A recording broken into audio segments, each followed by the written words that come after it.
Hello, everyone. I'm Chris Thomas. Thanks for joining us on this special weather impact alert as another atmospheric river moves into the region. I want to show you a look in downtown Sacramento and in the Sierra along I-80. You can see snow and high winds. Those are the big issues today. And I can tell you that people on Highway 50 are also facing wet and snowy conditions. Just look at this. This is a look at Myers this afternoon. And here's the deal. The heavy snow in the Sierra is making travel difficult all throughout the day. This is a look at westbound I-80 at the Nevada state line, where traffic was held this morning because of spinouts and heavy snow. And as you can see there, it is still slow going. Meanwhile, snow is piling up at Sierra ski resorts. ABC 10's Devin Truby has a closer look. Hey guys, Devin Truby with ABC 10 up here at Boreal, where it is actively snowing and blowing snow as we're getting that wind whipping across the face, but that's not stopping people from coming out here. We've got some snowshoers making their way through as well through the trees, and we've also got lots of people up here skiing and snowboarding. All the lifts are running after a little bit of a power outage earlier this week at Boreal. Everything up and running and safe now. Let's go ahead and take a look. We've got lots of skis and snowboards up here, people getting ready to go out on those lifts. These blowing snow conditions, though, they're going to continue into the weekend, so we want to bring it over now to Tucker, who's here with Boreal. A dry January so far. What are you expecting for this weekend and the rest of the season? Well, Old Man Winter did take a nap, but he has woken back up, and we are so excited to see the snow coming down. These are going to be some of the best conditions that we've seen all year. We've got over 1 to 2 feet in the forecast just for today, and then we've got sunny skies for the weekend. It's really setting up to be one of the best ones we've seen. Some technical difficulties a little bit earlier this week. Can you talk to us about what happened and how you're prioritizing safety here with both the snow event and also the high wind advisory?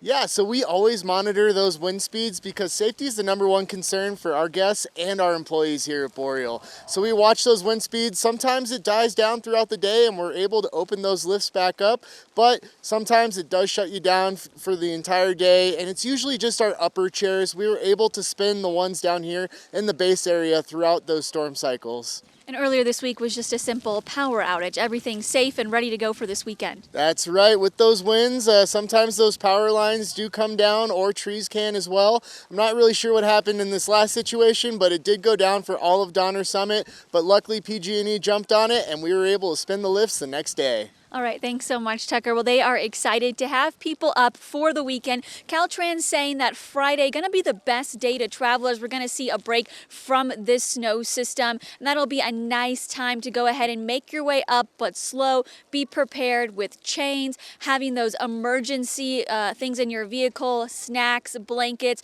chargers in case you were to get stuck, and making sure that you're following either the National Weather Service or Caltrans for those alerts about the weather, and ABC 10 because we'll keep you updated on the weather. You can also stream us anytime, anywhere on the ABC 10 Plus streaming app to get you the most accurate weather and travel conditions. I'm Devin Truby. We'll see you next time.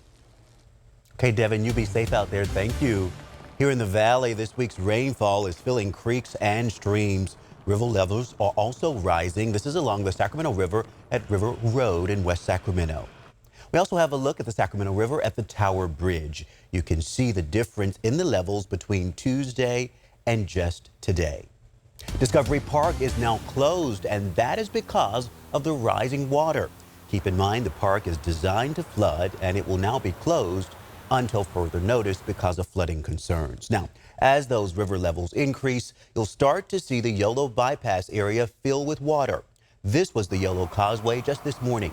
Keep in mind the bypass will fill up as water spills from the Fremont Weir to reduce downstream flooding. And then look at this.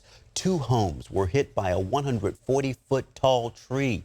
One of the homes even cut in half. This is in Pollock Pines yesterday. Thankfully, no one was inside either of the homes when this happened. Utilities were secured and turned back over to the homeowners. Cold temperatures are expected this weekend, dropping into the low 30s. And because of this, the Sacramento County Department of Homeless Services is opening a shelter in North Sacramento. The First Step Community's emergency shelter is located at 1200 North A Street in Sacramento. is set to open Friday at 5 p.m. and they'll stay open through 9 a.m. Monday, February 10th. Regional Transit is also continuing its free rides to weather respite centers through Monday. And so let's check in now with Chief Meteorologist Monica Woods, who's tracking the latest on this storm. All right, a lot to unpack here. I'm going to talk about the current weather system that is hitting us right now, as well as the lingering impacts from the earlier atmospheric rivers. So a lot to go over here. Let's take it step by step. First of all, this weather system that you saw behind us here, that is going to be our weather impact alert day today, with thunderstorms still a possibility for today, as well as gusty winds and that heavy snow. We'll see that snow line bumping up and down the hill. We're still expecting major mountain impacts all the way through tonight, as well as tomorrow. The storm system lingering in the Sierra for a little bit longer. Here's a look at our wind advisory. As you can see, it's going to extend all throughout the valley, parts of the lower foothills towards the Delta and even the Bay Area. We're expecting gusts up to about 45 miles per hour. Our wind advisory in effect until tomorrow morning at 1 a.m. Secure those loose objects and be prepared for the potential of power outages. Taking a look at our winter storm warning in the high country, that will go on until noon tomorrow. So that's what we're talking about, these lingering impacts for the Sierra. 8 to 18 inches of snow expected. Wind gusts up to 65 miles per hour with major travel impacts up and down the Sierra Spine and towards the coastal region as well for that coastal range. As far as our winter storm severity index, the biggest impacts will be through the central Sierra around Yosemite, but they really need the snow. They largely dodged some of those earlier atmospheric rivers, so we need to build that snowpack for the central and southern Sierra. It's not going to be great travel, but once we get past this point, things are going to be looking pretty good here for the weekend, as you heard from Devin. Satellite and radar, we're looking at the band of rain generally hugging that I-80 line and then points northward here across the Bay Area. Also some scattered showers. Now the back edge of this will include the colder air. That's what's going to help drive that snow line down for tomorrow. Little closer perspective, we've seen periods of some moderate rain throughout the Sacramento region, the capital region, including along I-5 towards Williams. As far as the northern San Joaquin Valley, once again, we've been struggling to really pull out the bulk of some of these storms. Moving into the mother lode, it is rain for Jackson, Murphys, and Arnold. A little bit higher up the hill, it turns to snow for Kirkwood and Bear Valley, as well as the Tahoe Basin. It is going to fluctuate, though, for tonight. We actually get a little pulse of warmer air coming in, and that's going to actually bring that snow line up tonight to near 7,000 feet. Again, south of Highway 50 into the 88, 89, and 120, even Highway 4, we're looking at some pretty good snowfall here all the way into Yosemite. North of I-80, we're looking at snowfall all the way up towards Quincy. And then towards the northern and central Sacramento Valley, it is rain right now. Want to give you a look at that Park Fire burn scar. The threshold for rain rates doesn't quite meet the criteria for big mud or debris flow risk, but that is an area that we've been watching, especially with the volume of water that came in over the weekend and then early this week. So a lot to continue to monitor there. It's just we're not in that really dangerous situation. As far as the storm system coming in for today, since midnight, we've had about 1/4 of an inch for Sacramento, closer to about 2/10 of an inch for Stockton and Modesto. So it hasn't been horrible. It's just the bulk of the rain is generally riding north of us once again, with Marysville and Auburn closer to about 1/2 inch, as well as Oroville, close to 1/2 inch for San Francisco. These numbers will go up a little bit, but not a whole lot. We still have that potential for thunderstorms throughout much of the northern San Joaquin Valley, the Sacramento Valley, parts of the coastal region, the foothills, and even into the Sierra. That just shows you the instability that's yet to move through. Peak wind gusts for today. This just came up here. Sacramento close to about 40 miles per hour, as well as Stockton. Modesto 32 mile per hour peak wind gusts. Placerville, South Lake Tahoe closer to about 40 miles per hour. But we're not quite done with the wind yet.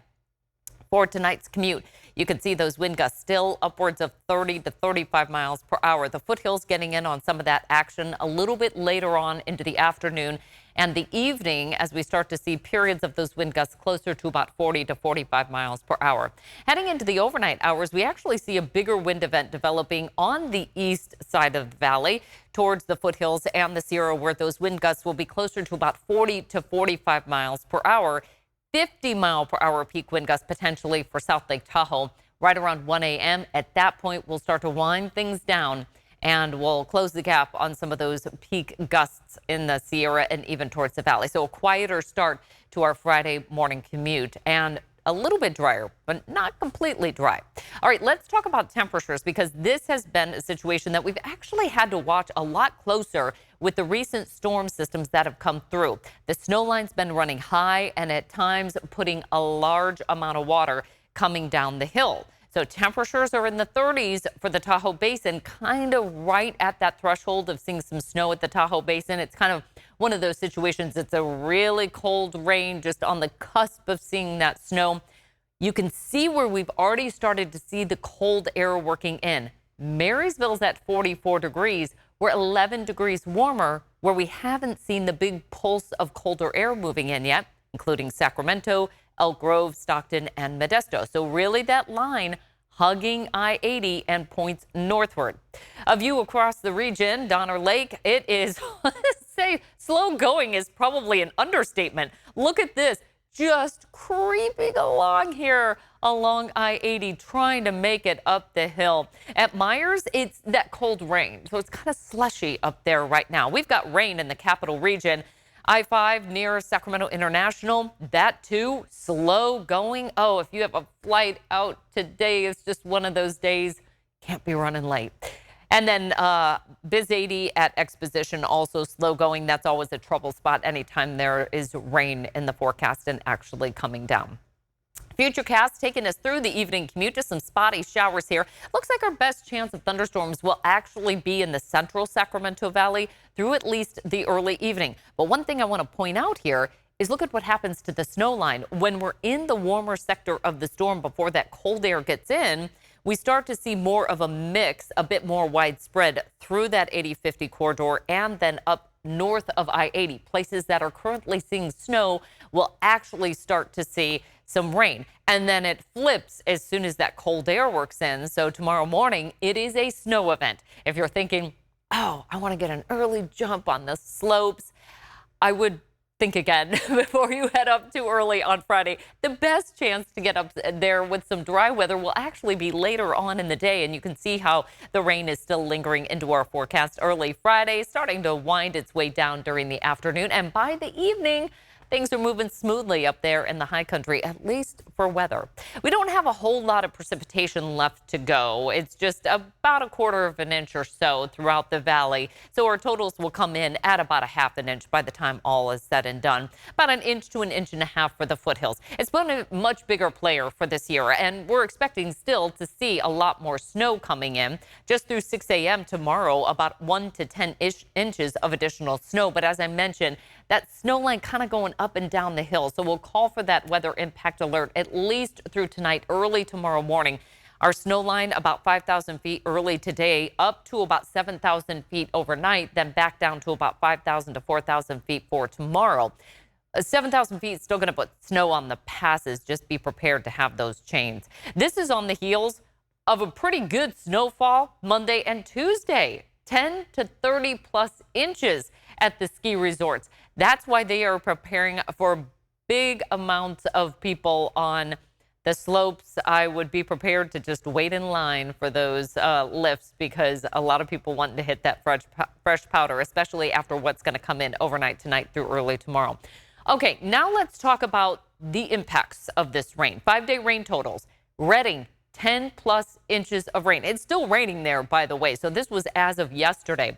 5 plus inches for Auburn and Vacaville. Over 4.5 inches for Placerville, Oroville, 4.5 inches or so. Marysville, about 3.5 inches. Roseville, 3 inches of rain. Sacramento Executive, 2.5. Stockton, almost 2 inches of rain, with Modesto at about a 3/4 of an inch of rain. But again, that was as of yesterday. That doesn't even include what's coming in for today. So we actually have flood warnings going on along the upper Sacramento River. Minor flooding occurring. It's not anything that's actually going into people's homes or anything. No levees are breaking or anything like that. It's the weirs are flowing. So as far as being by the river, really exercise a lot of caution because the rivers are fast, they're high, and we've got water that's flowing into the Sutter bypass and the Yolo bypass. So if you're on the Yolo Causeway, you're likely going to see some water just kind of filling underneath I-80 as you're headed out to the Bay Area or back into downtown Sacramento.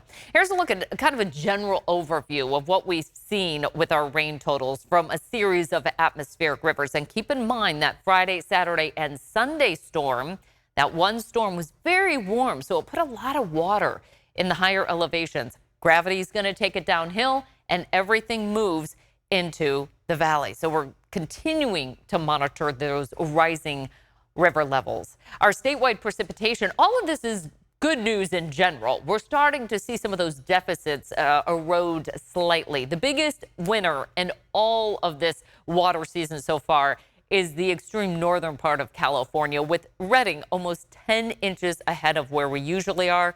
Eureka about 7.5 inches ahead of where we usually are. The rest of the state is still seeing some deficits, but by the time we're done with this last atmospheric river, things should be closing up just a little bit for these deficits for San Francisco and Sacramento, and we have more on the way as well. The water year so far, January is what did us in. We just didn't get anything in terms of big atmospheric rivers coming in, so we just had to rely on November and December. As we flipped the calendar, February has come in with a series of those atmospheric rivers, and again, more is on the way, so there's still plenty of time to make up for what was lost in January. This was just released from the U.S. Bureau of Reclamations. They are going to be the federal agency that controls Shasta and Oroville, along with other reservoirs throughout the state. They just announced they're up to about 30,000 cubic feet per second being released at Keswick Dam, which is going to put that water into the upper Sacramento River. They're going to go up to 60,000 cubic feet per second tomorrow, and that means extra water flows downstream. So that's basically at the headwater of the Sacramento River, and everything comes down into the Sacramento region, met by the American River. That's why we have a lot of flood protections, and I'm going to explain the Weir system in just a second. First of all, let's just look at those Shasta gains here. As you can see, coming up significantly. Look at that sharp rise that we saw just with this series of atmospheric rivers. I just wanted to give you some numbers so you can kind of get an idea of what we're talking about. As of yesterday, what the inflow was about 49,000 cubic feet per second. They were only releasing, you saw that, about 23,000 cubic feet per second. So about a 20-foot rise there at Shasta. Folsom also coming up really nicely here. Now, the key with Folsom is the water managers have to be much more delicate about what they can keep in. It's just, quite frankly, smaller. So despite the fact we're seeing about 23,000 cubic feet per second coming in, they're only releasing about 4,000 cubic feet per second as of yesterday. It's likely with more storms in the pipeline that could go up. They're just watching it day by day to see how much water actually comes down the hill. Oroville, well, that's our state's biggest reservoir, at least state controlled. Currently, you can see sharp rise there. Inflow is about 35,000 cubic feet per second as of yesterday. Outflow about 34,000. So again, they're pretty much releasing what is coming into that reservoir. That goes into the Feather River, by the way, if you're keeping track. All right, river stages. You can see just a couple of orange dots here. The Russian River finally starting to subside a little bit there, but the Sacramento River will remain at minor flood stage. I showed you that flood warning, and that will stay in effect at least through tomorrow, but it could very likely be extended. It just depends on how much runoff continues to go in.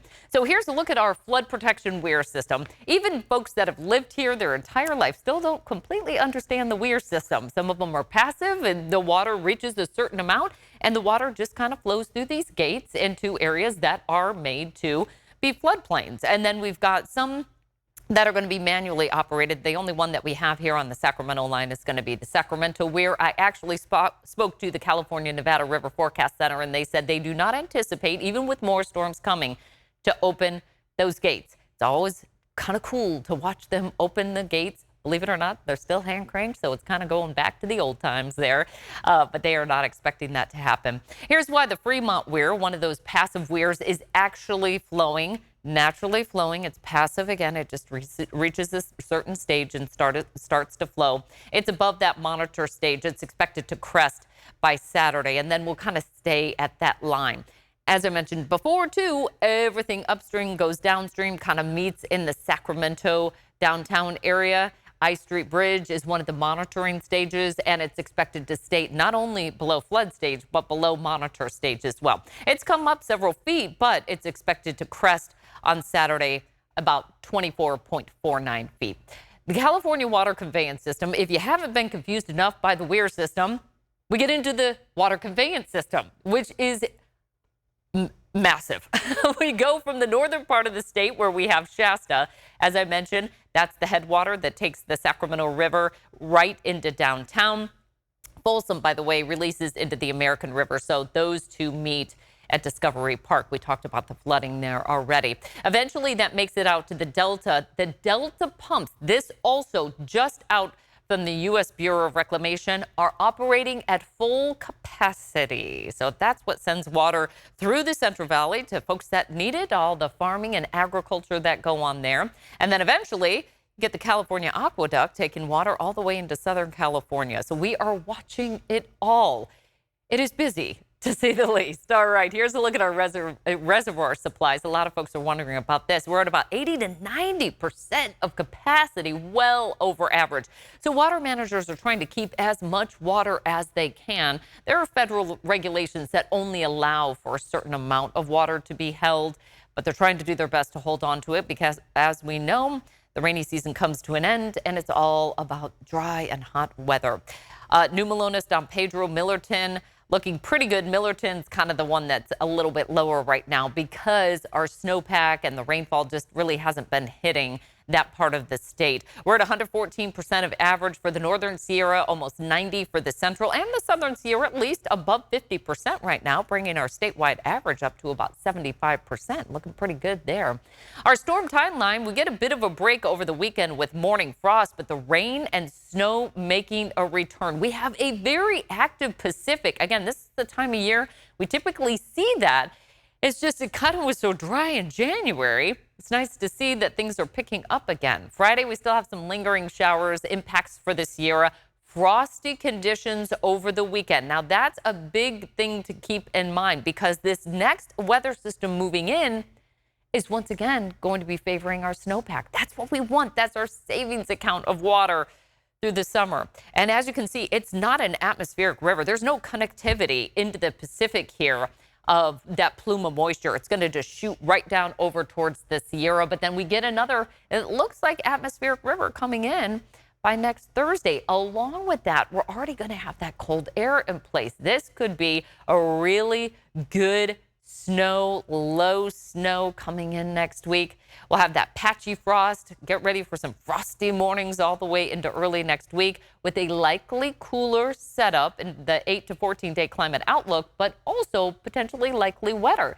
Even some of the weather hazards are showcasing precipitation as well as snowfall in that moderate risk range, as well as some wind. So we'll take a look at how that's going to progress. Mainly a player for our Tuesday forecast in the Sierra. Slight chance of some valley showers, but bigger chance comes in by next Thursday and Friday. So we'll have those snow showers for Friday, dry for the weekend. Tuesday, snow showers again next week. Some rain in the foothills, and then we're dry for the weekend. We'll watch that Tuesday storm, but right now it largely looks like it is going to be more of a Sierra situation. I put a raindrop in there because right on the heels of that, we get into potentially another atmospheric river. The flood risk is a little bit on the lower side due to the drying out period, but we're going to continue to watch how that will unfold, given that we are starting to see an increase in releases as well as those weirs are flowing, the Delta pumps at full capacity. We've been unpacking a lot. If you're watching us on YouTube, I invite you to download our ABC 10 Plus streaming app, live, local, always on, not only with these extended forecasts and explainers, but our weather and climate specials, including California Water Wasted. It's an Emmy Award winner. You don't want to miss it. So download that ABC 10 Plus streaming app. We love to see you on there. And also, send us your questions. What are you interested in? Because we're always looking at new content to dig into and make sure that we give a full-bodied weather experience.